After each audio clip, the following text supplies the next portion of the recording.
Hey, it's Linda here talking about Smart Slides, and I wanted to talk to you about another component of the Teacher Time slide. So we've talked about the vocabulary part, we've talked about the direct teaching examples, and now we're on the Teacher Time You Try. And this is one of my favorite parts of the Smart Slides because this is where live data is used to be able to assess whether the students understand or not. Once the direct instruction is done, students are to click on the Google Form icon. A You Try menu or Google Form will open. I'm going to fill this out, and I want to point out to you that you want your students, and in the Google Form after you've purchased, you'll see it always asks for last name, comma, first name because that's the way it is in your grade book. So we're going to click the next button. And then what's going to happen is I'm going to try to choose the incorrect answer. So what I want to do is I want to show you what happens if I choose the incorrect answer. So D is the incorrect answer.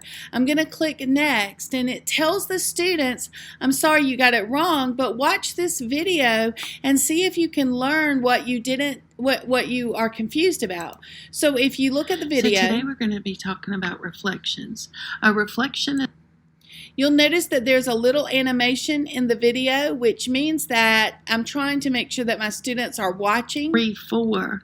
What that means is our new coordinate is going to be 4, So as I go through the video, my students are going to get a second problem to try. After they finish the video, it's a clean problem, and I want them to complete the question correctly. So then they hit submit.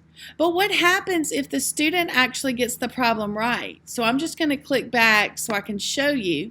So B is the correct answer in this question. And if my students had chosen B to begin with, what happens is I tell them, good job, you were successful, but were you successful because you understood how to do the problem, or were you just picking one? And so I want you to look at, they can click yes, they want to see the video anyway, and it shows them how to do the video, and then they can submit. Or if they feel confident and they don't need to look at the video, then it just submits the form. So that's one of the ways that live data is used in the Smart Slides. It's very good for making sure as soon as you finish the direct teaching piece, you know immediately who understands and who doesn't. In my classroom, if you understand and have gotten that right, then you get to move forward in your Smart Slide deck. And my time is spent going over individually helping students that did not get either one of those questions right. The best part is my students don't have to raise their hand to ask me a question.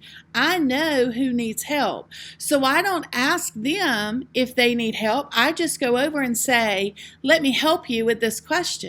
It's very effective in the classroom.